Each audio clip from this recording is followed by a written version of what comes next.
Buenas, buenas, buenas, buenas. Eh, bueno, un día más vamos a continuar con la lectura de el libro Sobrenatural de Michael Heiser. Vamos por el capítulo 4. El, Está larguito el capítulo de hoy. Las rebeliones divinas. Va a ser la llave que nos va a abrir una puerta a una historia muy interesante. Yo creo que todos la conocemos. Eso va a ser en el siguiente capítulo, no en este. Pero que vamos a verla desde otra óptica. Y yo sé que algo puede quedarnos ahí. Algo que nos lleve a investigar más. Como les dije, vamos a continuar. Recuerden que ese es el libro que estamos leyendo. Y tengo que ponerle en la página 33. Vamos a ver. Ahí sí se ve. Correcto, ahí se ve. Bueno, voy a empezar la lectura. Dice Michael Heiser. Terminé el capítulo anterior con el pensamiento de que el libre albedrío, en manos de seres imperfectos, fuese divino o humano, puede tener un resultado desastroso. Esa es una subestimación. Algunas catástrofes en los capítulos tempranos de la Biblia involucraban tanto a la humanidad como a los seres sobrenaturales. Eso ilustra el punto. Acuérdate que Dios decidió compartir su autoridad tanto con seres divinos en la esfera sobrenatural como con los seres humanos en la tierra. Ese fue el escenario de la declaración de Dios: hagamos al hombre a nuestra imagen. Génesis 1:26. Y el hecho de que Dios creara luego a los humanos a su imagen. Los seres espirituales y los humanos son los portadores de la imagen de Dios. Compartimos su autoridad y lo representamos como co-gobernantes. Por un lado, esa fue una decisión fantástica. El libre albedrío, en parte, es ser como Dios. No podríamos ser como Él si no estuviera en nosotros. Sin libre albedrío, mueren los conceptos como el amor y el sacrificio propio. Si solamente estás programado a amar, no hay ninguna decisión en ello. No es algo real. Las palabras de un guión y la actuación no son genuinas. Pensando en esto me recuerda la última película de las originales de Star Wars, El Retorno del Jedi. El espíritu de Obi-Wan Kenobi le dice a Luke que su padre Darth Vader ahora es más máquina que hombre. Y aún al final encontramos que eso no fue verdad. Vader salva a Luke del emperador a cambio de su vida. No solo era una máquina programada, su decisión vino de su corazón, de su humanidad, de su libre albedrío. Pero en la decisión de Dios hay un lado oscuro. Dándole libertad a los seres inteligentes, significa que ellos pueden y toman decisiones erróneas o que intencionalmente se rebelan. Y eso básicamente está garantizado a suceder, ya que el único ser que es verdaderamente perfecto es Dios. Él es el único en quien verdaderamente se puede confiar. Es por eso que las cosas podrían y salieron mal en el Edén. Título: Problemas en el paraíso. Piensa en el escenario del Edén. Adán y Eva no están solos. Dios está allí con su consejo. El Edén es la sede central, divina humana, para someter el resto de la tierra. Génesis 1, 26 al 28. Expandiendo la vida del Edén al resto del planeta. Pero hay un miembro del consejo que no está contento con los planes de Dios. Acabamos de ver en Génesis 1 que hay pistas en Génesis 3 que el Edén es el hogar de otros seres divinos. En el versículo 22, luego que Adán y Eva pecaron, Dios dice: He aquí el hombre ha venido a ser como uno de nosotros, conociendo el bien y el mal. Esa frase tiene el mismo tipo de señal que vimos en Génesis 1:26, nuestra imagen. Sabemos que el personaje principal de Génesis 3, la serpiente, no era verdaderamente una serpiente. Realmente no era un animal. Ningún esfuerzo de ponerlo detrás del cristal en un zoológico sería efectivo, y él no hubiese estado entusiasmado. Era un ser divino. Apocalipsis capítulo 12, verso 9, lo identifica con el diablo, Satanás. Algunos cristianos presumen, basado en Apocalipsis 12, del 7 al 12, que hubo una rebelión poco después de la creación. Dice así: entonces hubo guerra en el cielo. Miguel y sus ángeles combatieron contra el dragón, y el dragón y sus ángeles lucharon, pero no pudieron vencer, ni se halló ya lugar para ellos en el cielo. Y fue arrojado el gran dragón, la serpiente antigua, que se llama el diablo y Satanás, el cual engaña al mundo entero. Fue arrojado a la tierra, y sus ángeles fueron arrojados con él. Pero la guerra en el cielo, descrita aquí, está asociada con el nacimiento del Mesías. Apocalipsis 12, del 4 al 5, y el versículo 10, que dice así: y el dragón se paró delante de la mujer que estaba para dar a luz, a fin de devorar a su hijo cuando ella diera a luz. Y ella dio a luz un hijo varón, que ha de regir a todas las naciones, con vara de hierro. Y su hijo fue arrebatado hasta Dios y hasta su trono. Y una gran voz en el cielo que decía: ahora ha venido la salvación, el poder y el reino de nuestro Dios y la autoridad de su Cristo. Porque el acusador de nuestros hermanos, el que los acusa delante de nuestro Dios día y noche, ha sido arrojado. La Biblia no da ninguna indicación de que, antes de los eventos en el Edén, ninguno de sus portadores de imagen, humanos o divinos, se opusieran a la voluntad de Dios o que se rebelaran. Las circunstancias cambiaron dramáticamente después de Génesis 3. El crimen de la serpiente fue que libremente decidió rechazar la autoridad de Dios. Dios había determinado que Adán y Eva se unirían, por decirlo así, al negocio familiar. Extenderían el Edén en la tierra, pero el enemigo no los quería allí. Él se puso en el lugar de Dios. Él dijo en su corazón: subiré al cielo, por encima de las estrellas de Dios levantaré mi trono, y me sentaré en el monte de la asamblea. Aquí está citando Isaías capítulo 14, verso 13. Tuvo un brusco despertar. Desde que el engaño de la serpiente dejó a Adán y a Eva en pecado, fue expulsado de la casa de Dios. Ezequiel capítulo 28, versículos 14 al 16. Y desterrado a la tierra, derribado o arrojado a la tierra en el lenguaje bíblico.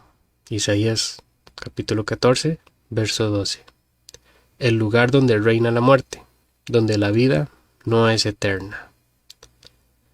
En vez de ser Señor de vida, vino a ser Señor de la muerte, lo que significó que el gran enemigo ahora tiene derecho sobre todos los humanos, debido a que los eventos del Edén significaban la pérdida de la inmortalidad terrenal.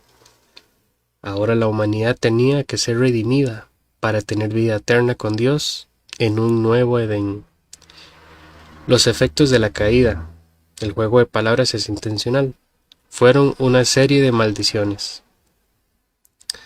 La maldición sobre la serpiente incluía un poco de profecía. Dios dijo que los descendientes de Eva y la de la serpiente estarían en conflicto. Dice así Génesis 3, 14 y 15. Y el Señor Dios dijo a la serpiente: y pondré enemistad entre tú y la mujer, y entre tu simiente y su simiente. ¿Quiénes son los descendientes de Eva? La humanidad. ¿Y quiénes son los descendientes de la serpiente? Bueno, eso es un poco más abstracto. El apóstol Juan nos da unos ejemplos, como los líderes judíos que odiaban a Jesús. Jesús les dijo, Juan 8:44, sois de vuestro padre el diablo. Jesús llamó a su traidor Judas el diablo en Juan 6:70. Los descendientes de la serpiente pueden ser cualquiera que se oponga al plan de Dios, como él hizo. Viene otro título, La semilla mala. No tomó mucho tiempo para que surgieran más problemas. Uno de los hijos de Adán y Eva se convierte en asesino. Caín mató a Abel, mostrando que él era del maligno. Primera de Juan, capítulo 3, verso 12. Así como creció la población en la historia de la Biblia, así también creció la maldad. Génesis capítulo 6, verso 5. Ahora viene otra transgresión sobrenatural que, aunque no se discutirá mucho en los sermones del domingo en la mañana, casualmente, tuvo un gran impacto en la expansión de la maldad sobre la tierra. Esta vez había más de un rebelde. La contagiosa maldad que se esparció a través de la humanidad en Génesis 6:5 está ligada a la historia de Génesis 6:1-4 sobre los hijos de Dios engendrando a sus propios hijos terrenales conocidos como Nefilim. Y aquí es donde se va a poner interesante. La Biblia no dice mucho más sobre lo que ocurrió, pero partes de la historia aparecen en otros lugares de la Biblia y los autores del Nuevo Testamento tenían un buen conocimiento de la tradición judía fuera de la Biblia y lo citaron en sus escrituras. Por ejemplo, Pedro y Judas escriben sobre los ángeles que pecaron antes del diluvio. Segunda de Pedro, capítulo 2, versos 4 al 6, y que veamos también Judas, versos 5 al 6. Algunas cosas que decían vinieron de recursos judíos fuera de la Biblia. Pedro y Judas dicen que los hijos de Dios que cometieron esta transgresión fueron encarcelados debajo de la tierra. En otras palabras, estaban sirviendo tiempo en el infierno hasta los últimos días. Ellos serán parte del juicio final, algo que la Biblia llama el día del Señor. Los recursos de Pedro y Judas son bien conocidos a los eruditos bíblicos. Uno de ellos fue llamado Primero Enoc. Y les voy a mostrar un tesoro que tengo aquí. Ya les digo. Me costó 250 colones. Este es los libros apócrifos de la Biblia etíope. Y aquí viene el libro de Enoc. Lo malo es que está en inglés. Y nos irá a servir un montón. Es que está. Igual ahí puedo practicar mi inglés con ustedes. Es este. Ahí, yo creo que ahí ponen Enoc. Ese bicho feo es Enoc. Y ahí viene. Empieza con el libro de los vigilantes. The Watchers. Y ahorita aparecen los vigilantes ahí en el libro. Pero bueno, vamos a continuar. Para los judíos en los días de Jesús y para los cristianos en la iglesia primitiva era popular el libro de Enoc, aunque no se consideraba sagrado ni inspirado. Pero Pedro y Judas pensaban que parte de su contenido era lo suficientemente importante para incluirlo en las cartas que escribieron. Estos recursos especulan que los hijos de Dios querían ayudar a la humanidad al darles conocimiento divino y luego se desviaron, o querían imitar a Dios al crear sus propios portadores de imagen. Eso sí lo he escuchado mucho cuando se dice el diablo siempre, imitando las cosas de Dios. Como Dios nos creó a su imagen y semejanza, ellos querían crear a humanos a su imagen. También proveen una explicación de dónde vienen los demonios. Los demonios son los espíritus de los difuntos Nefilim, que murieron antes y durante el diluvio. divagaban por la tierra acosando a los humanos y buscando reencarnarse. Eso lo dice el libro de Enoch y otros libros de apócrifos. En la Biblia no está. No se asusten. En los libros de la Biblia que le siguen a Génesis, los descendientes de los Nefilims de Génesis 6, 1 al 4, son llamados Anakim y Refaim, los anaseos y los refaitas. Esto está en Números capítulo 13, versículos 32 al 33, y en Deuteronomio 2, versos 10 al 11. Usted lo va a ir a leer y usted dice, pero Brian, aquí no dice Anakim ni Refaim, ni nada raro, ni Nefilim. No, Reina Valera traduce, por ejemplo, Nephilim traduce gigante. Anakim, anaseos, ahí sí está bien. Y Refaim, refaitas, que está bien. Pero a veces aparece gigantes. Ahí vamos a ir viendo eso, poco a poco. Tal vez hasta en los comentarios ponga el texto como transliterado. Algunos de esos Refaim aparecen en la esfera del inframundo de los muertos. Isaías capítulo 14, versos 9 al 11, donde fue arrojada la serpiente, casualmente. Más adelante, los escritores del Nuevo Testamento llamarían a ese lugar infierno, el inframundo de los muertos. Estas ideas nos muestran que los primeros escritores judíos conocían la amenaza de Génesis 6, 1 al 4. Los hijos de Dios estaban tratando de reformular el Edén a su manera, donde lo divino coexistía con lo humano. Presumieron saber mejor que Dios lo que debería estar sucediendo en la tierra, como lo había hecho el enemigo original. La alteración del plan de Dios para restaurar su gobierno termina por empeorar una mala situación. No solo el episodio de Génesis 6, 1 al 4, hace eco de la terrible semilla de la serpiente, la deliberada oposición a Dios. Eran un preludio de cosas peores que habían de venir. Durante los días de Moisés y de Josué, algunos de sus oponentes con quienes se encontraron cuando estaban tratando de llegar a la tierra prometida eran clanes de gigantes que fueron desaparecidos. Deuteronomio capítulo 2 y capítulo 3. Estos gigantes se conocían por varios nombres. En Números 13, 32 al 33, eran llamados Anakim, anaseos. Ellos son conocidos específicamente como los descendientes de Nefilim, la descendencia de los hijos de Dios, en Génesis 6, 1 al 4. El Antiguo Testamento nos dice que durante el tiempo de David, los israelitas estaban peleando contra unos enemigos enormes.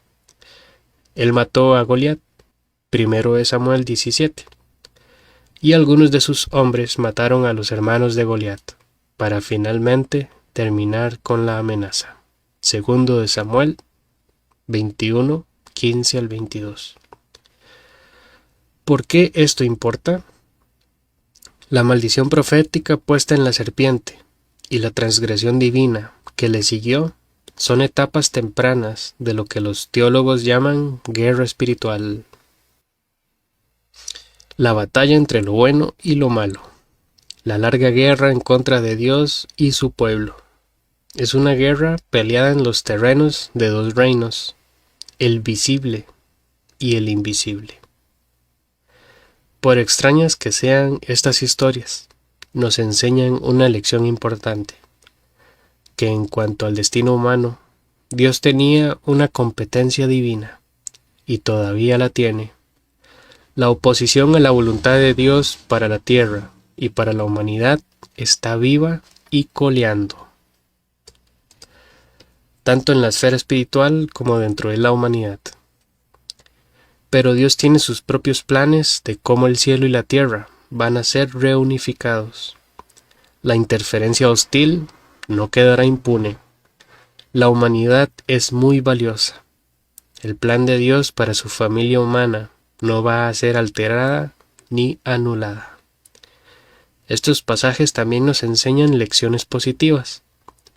Mientras que la larga guerra contra Dios puede remontarse a la decisión de Dios en crear a los portadores de imagen, humanos y divinos, que compartirían su atributo de libertad, Dios no es la causa del mal. No hay indicio en la Biblia de que Dios aguijonearía a sus portadores de imagen a desobedecer, o que su desobediencia fuera predestinada. Por pasajes como 1 Samuel 23, 1 al 4, sabemos con certeza que nos dice el tiempo en que David salva de los filisteos la ciudad amurallada de Keila. Luego de la batalla, Saúl supo que David estaba en la ciudad.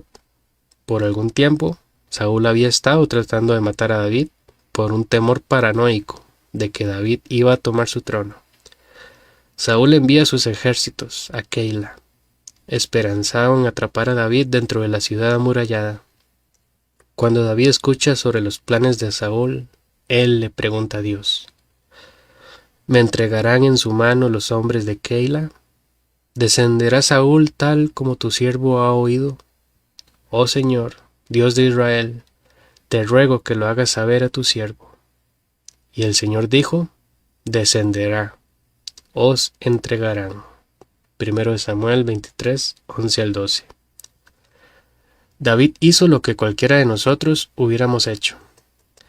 Tan pronto pudo, huyó de la ciudad. Y eso nos dice por qué la presencia de los eventos de Dios no significa que son predestinados. El hecho de que en 1 Samuel 23 muestra que Dios conocía de antemano dos eventos que realmente nunca acontecieron. Que Dios sabría de una rebelión divina y el fallo humano no significa que Él hizo que pasaran estas cosas. La presciencia no requiere de predestinación. Tenemos que ver los eventos de la caída bajo esta luz. Dios sabía que Adán y Eva caerían. Él no estaba sorprendido. Él sabe todas las cosas, reales y posibles. Pero el hecho de que Dios podía prever la entrada del mal y la rebelión en el mundo, tanto de la rebelión humana y divina que sedujo a la humanidad a rebelarse, no significa que Él la causó. Podemos y debemos ver la maldad que experimentamos en nuestras propias vidas y en nuestros tiempos de la misma manera. Dios previó la caída y estaba preparado con un plan para rectificarlo. Él también sabía que naceríamos en pecado y que fallaríamos mucho, vamos a ser honestos. Pero Él no predestinó esas caídas. Cuando pecamos, necesitamos adueñarnos de nuestros pecados. Pecamos porque decidimos hacerlo. No podemos decir que fue querido por Dios o que no tuvimos la opción porque fue predestinado. Pero Dios nos amó de tal manera en que mientras aún éramos débiles, a su tiempo Cristo murió por los impíos. Romanos capítulo 5, 6 al 8. A pesar de que sabía lo que haríamos, Dios nos amó. No solo nos dio la libertad con la cual pecamos, sino que nos dio la libertad también para creer en el Evangelio y vivir por Jesús. Dios también sabe, y nosotros sabemos por experiencia, que cosas malas le suceden a la gente, aún a los cristianos. La maldad está en el mundo porque la gente y seres divinos tienen la libertad de hacerlo. Dios no es una deidad tergiversada, quien predestina cosas horribles o que necesita que pasen crímenes y pecados horribles para que un plan mayor pueda funcionar bien. Dios no necesita la maldad. Punto. Sus planes se lograrán a pesar de ello, vencerlo y finalmente juzgarlo. Podemos preguntar simplemente, ¿por qué ahora mismo Dios no elimina la maldad? Hay una razón. Para que Dios elimine la maldad, Él tendría que eliminar a sus portadores de imagen, humanos y divinos, quienes no son perfectos como Él. Eso solucionaría el problema de la maldad, pero eso significaría que la idea original de Dios, de crear otros agentes divinos y seres humanos para que vivan y reinen con Él, es un craso error. Y Dios no comete errores. También podríamos desear que Dios nunca nos hubiera dado libre albedrío, pero ¿dónde estaríamos? Al decidir darnos libertad, Dios también decide no hacernos esclavos irracionales o robots. Esa es la alternativa de tener libre albedrío. Pero como la libertad es un atributo que compartimos con Dios, sin ello no podríamos ser portadores de la imagen de Dios. Dios no es un robot, nos hizo como Él mismo. Eso tampoco fue un error. Dios amó tanto la idea de la humanidad como para tomar la decisión alternativa. Y Él diseñó la manera, luego que la maldad entrara al mundo, de redimir a la humanidad, renovar el Edén y enjugar cada lágrima. Apocalipsis 7, verso 17 y el capítulo 21, verso 4. Nuestra mirada en la larga guerra contra Dios está en marcha. Dios tiene la estrategia de la batalla, pero la situación se va a poner peor antes de que Él haga su primera movida. Y así va a empezar el capítulo 5, la geografía cósmica. Bueno, ahí terminamos de leer el capítulo 4, bastante interesante. Génesis 6 es uno de los pasajes, como decía al principio del libro, de los que se suelen pasar por alto. El libro de Enoch nos va a dar la visión, y no solo el libro de Enoch, algunos otros libros que también están en la Biblia católica. Por cierto que tengo una. Esta me la regaló un señor que casi no tiene pelo, que va a la iglesia. Nos va a decir que esos hijos de Dios son vigilantes, eran los vigilantes. En el libro de Daniel salen los vigilantes, por si no sabían. Se nos van a hablar de ellos de una manera espectacular.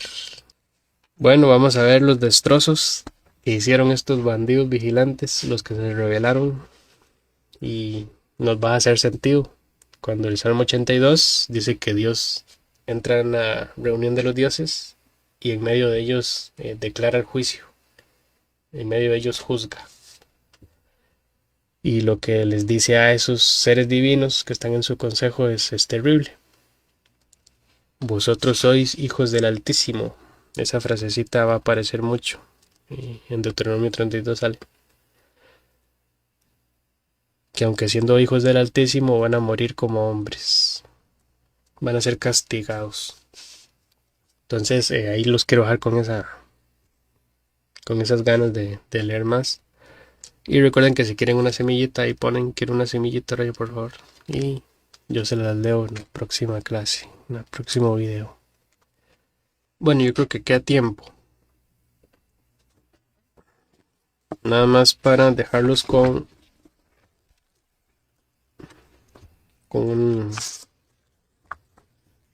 ganas.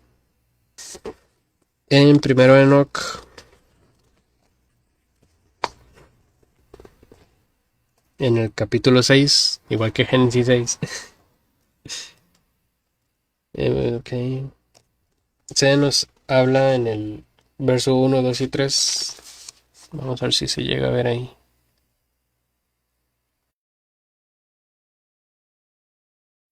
Bueno, ahí se vio.